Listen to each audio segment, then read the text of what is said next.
hari tapi mek oleh ngelak ambek luwe yang membatalkan fadilahnya puasa, gak oleh ganjarane poso, gak batal puasanya, gak batal, tapi ganjarane poso nih entek krono digawe ngrasani. Itu bahasan yang kemarin, cerita yang kemarin. Untuk hari ini ceritanya anak yang durhaka kepada orang tua, terutama ibu.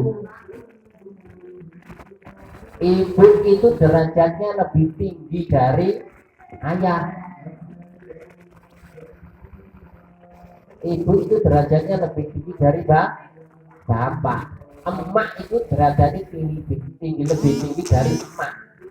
Embok itu derajatnya lebih tinggi dibanding bapak nih. Paham? Jadi sampai gak oleh wani-wani ambek ibu. Ya bener, bapak itu lebih rendah derajatnya dari ibu. Kata Kanjeng Nabi itu, derajatnya aku lebih kepada hormat kepada siapa? Abah atau umi? Bapak atau ibu? Kata Rasul itu umi. Ibumu baru bapakmu. Nah, ini ceritanya dulu ada sahabat namanya Alqamah, pernah dengar? Sahabat namanya Alqamah, pernah dengar? Alqamah, dengarkan nanti akhir cerita tak tanyain sampai. Ada pertanyaan, jadi ruangnya pun tak ceritanya. Apa main dibangani ngaji kitab, enak Ustaz Duwutai diceritani tok. Nanti ngaji kitab tak tahu nih nanti. Tak tanyain nanti, paham tidak dengan cerita itu? Ini bukan sekedar cerita. Di dalam cerita ini ada pendidikannya, ada hikmahnya, ada pelajarannya. Sampean cek tiru, begitu. Maksudnya seperti itu. Kalau di kitab ini jelas. Ini hukum-hukumnya, ini tata keramanya, ada akhlak, ini ada fikih, hukum Islam. Sholat nggak boleh begini, sholat harus begitu, puasa harus begini, nggak boleh begitu. Akhlak juga ini sama seperti akhlak perilaku yang saya ceritakan ini, sama akhlak perilaku nih sampean. Perilaku apa? Perilaku kepada sesama teman nih sampean, sesama keluarga sampean, itu yang kemarin. Untuk hari ini akhlaknya kepada ibu orang tua sampean. Nah, dulu ada namanya sahabat Alqamah. Sahabat Alqamah itu dia rajin sholat, gak tahu bolong sholatnya. Gak tahu bolong apa mas? Makanya kebulan naik. Kalau dikata nih gak itu teman ini balik sama nanti diri bener kan? Alqamah itu dia sholatnya rajin, gak tahu bolong, gak tahu gak ngelakoni sholat, terutama sholat lima waktu. Puasanya Alqamah juga gak tahu bolong, mesti puasa. Setiap bulan Ramadan Alqamah juga puasa.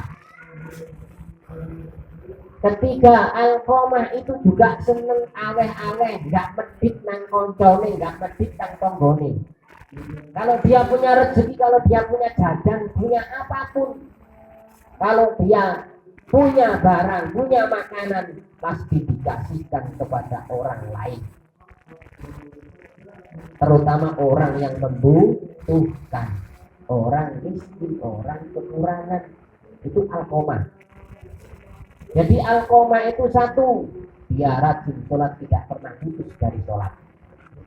Yang kedua, Alqamah itu setiap bulan Ramadan pasti puasa bulan Ramadan.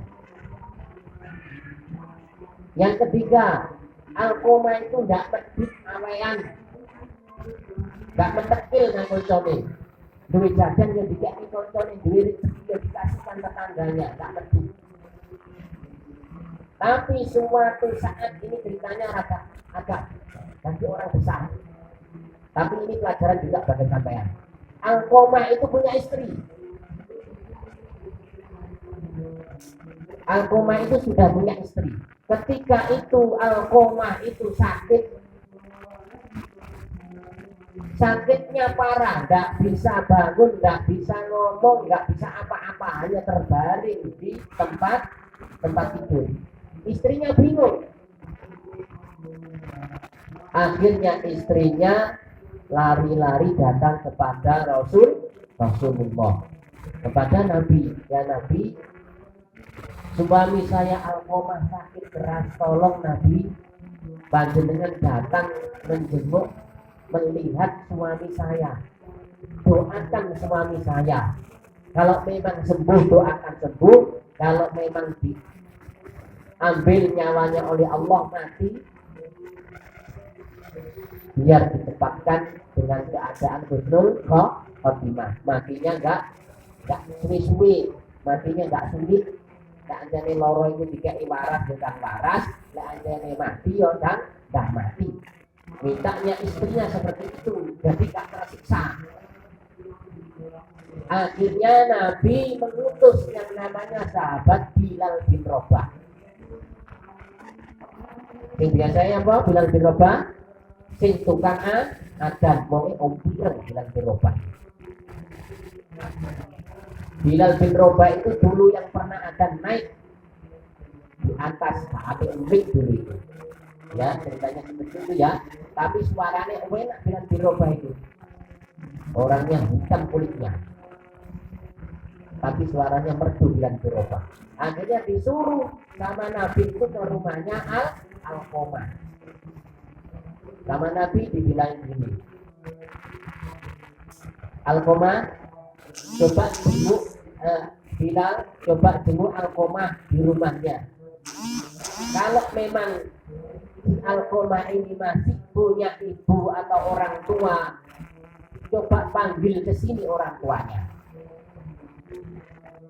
Akhirnya Bilal bin Rabah berangkat melihat Alqomah, kembali lagi ke rumah Nabi.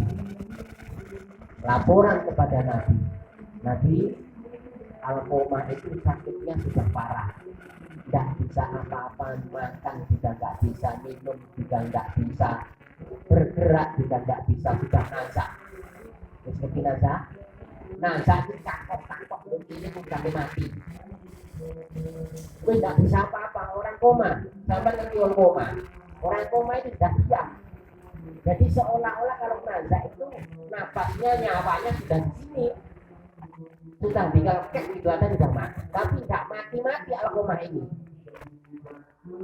Akhirnya Bilal tapi laporan kepada Nabi, ternyata bila Alqomah ini masih punya orang tua, ibunya masih punya.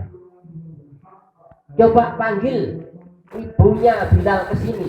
Kalau ibunya nggak mau, saya yang akan datang ke sana. Akhirnya ibunya Alqomah itu nampak nang rumah kanjeng Nabi. Ditanyai sama Nabi, wahai ibu Alqomah, sekarang anak sampai itu lagi sakit parah, dan mungkin sebentar lagi Allah itu akan mencabut nyawanya Alqomah. Umurnya Alqomah itu tidak lama lagi, tapi tidak mati. Mungkin sampean bisa mendoakan anak sampean, atau ada salah dengan sampean, tolong maafkan. Itu kanjeng Nabi kepada ibunya Alqomah.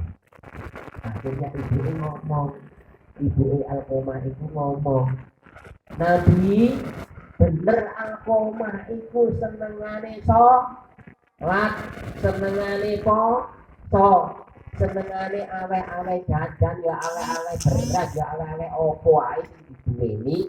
Nah ini wong sing kekurangan ya kancane, ya tanggane, ya dulure gak medhit. Dari ibu ini awe-awe gak medhit loman. Tapi Alqomah, tapi Bilal, tapi kanjeng Nabi, kata ibu Alqomah tadi, Bener sholatnya Alkomah itu tekun, posone gak tahu bolong, yoloman, gak pedik. Tapi sama saya, sama ibunya gak berbakti sama sekali.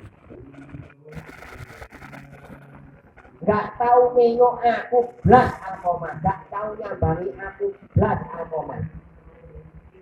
Mek cinta kepada istrinya tok, cinta anaknya tok, lali abad ibuke, gak kereket ibuke. Dan kira-kira sampeyan ya Allah. Hah? Sampai kira-kira lebih kalau ibu mana apa badan